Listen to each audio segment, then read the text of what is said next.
Hello, this is Anton over at thehyperadvisor.com, and I'm back here with another review of PhD Virtual Backup. They're at version 6.1, and in this version, their claim to fame here is the rollback recovery feature. This is the main update of the 6.1 version. There are some other minor things that they have changed and enhanced with the product. I'm just going to go into this rollback recovery feature. So the rollback recovery feature is a means to get faster restores from your the backup product. It will take the previous a previous backup and restore that over the virtual machine, but only restoring the actual VM data that has changed. So using change block tracking, it will know what in the VMDK files are different from what was backed up and only restore that information. So you'll get much faster restores. So in comparison to the instant VM recovery, which is another uh, good feature that they have out there, where you can actually power on your machines from the backup storage location.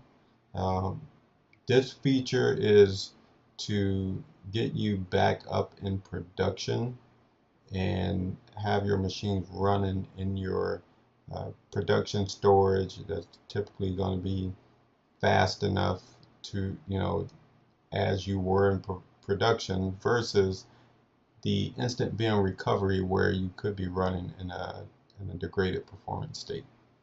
Let me go into the product here, or the feature. Basically, we'll go into the instant VM recovery, and I have a VM here that I've already had backed up.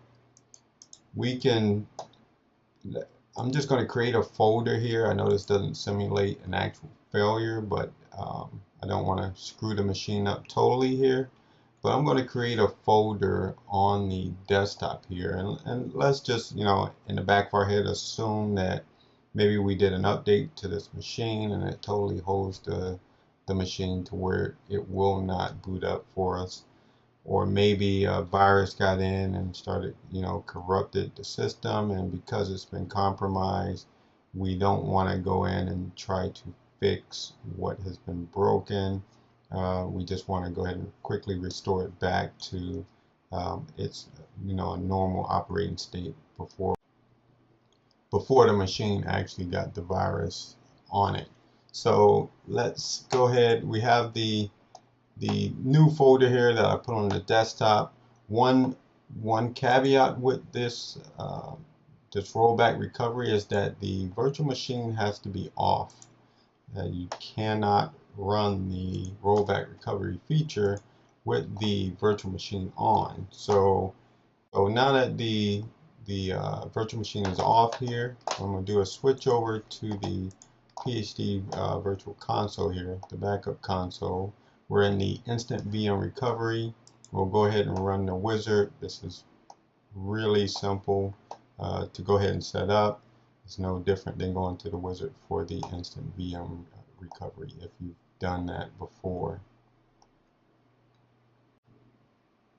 So in the select an appliance window here, I only have one in this environment, but if you have multiple, go ahead and select which one you want.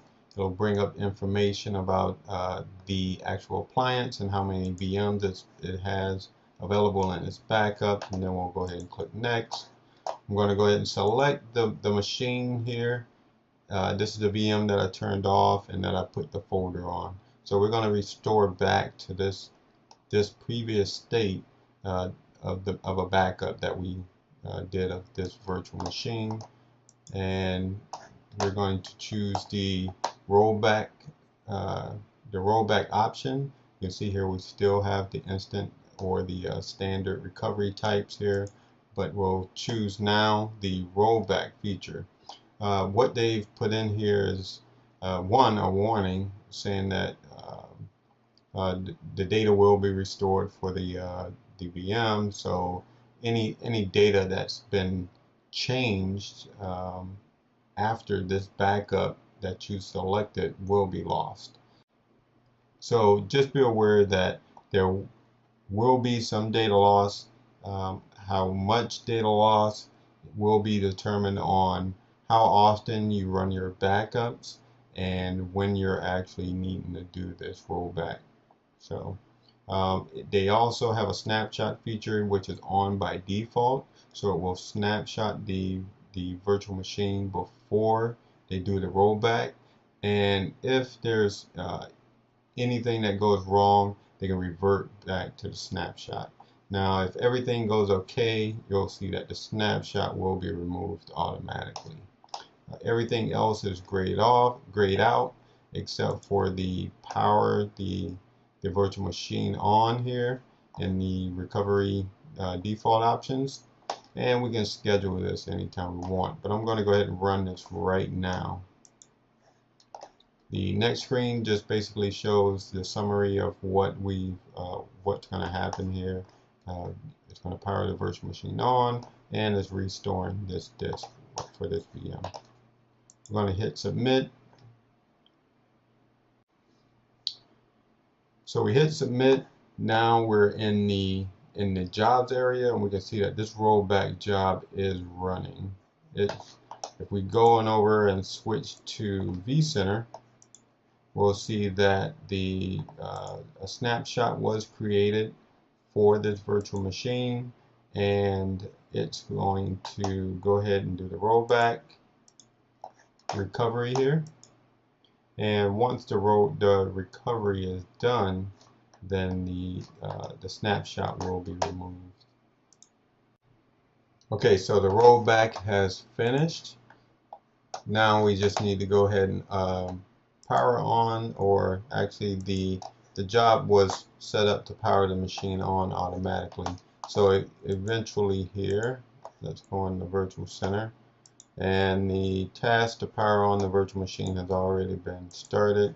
So we can sit here and we'll go ahead and fast forward through the video while this powers on as well.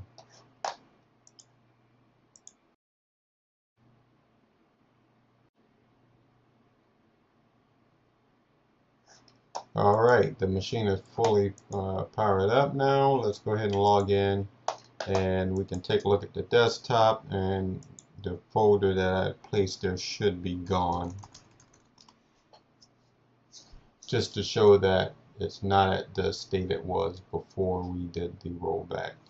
And as we can see here, we'll go through some of these errors, those messages, and we can see that the desktop is clean as it was before I put that folder on there.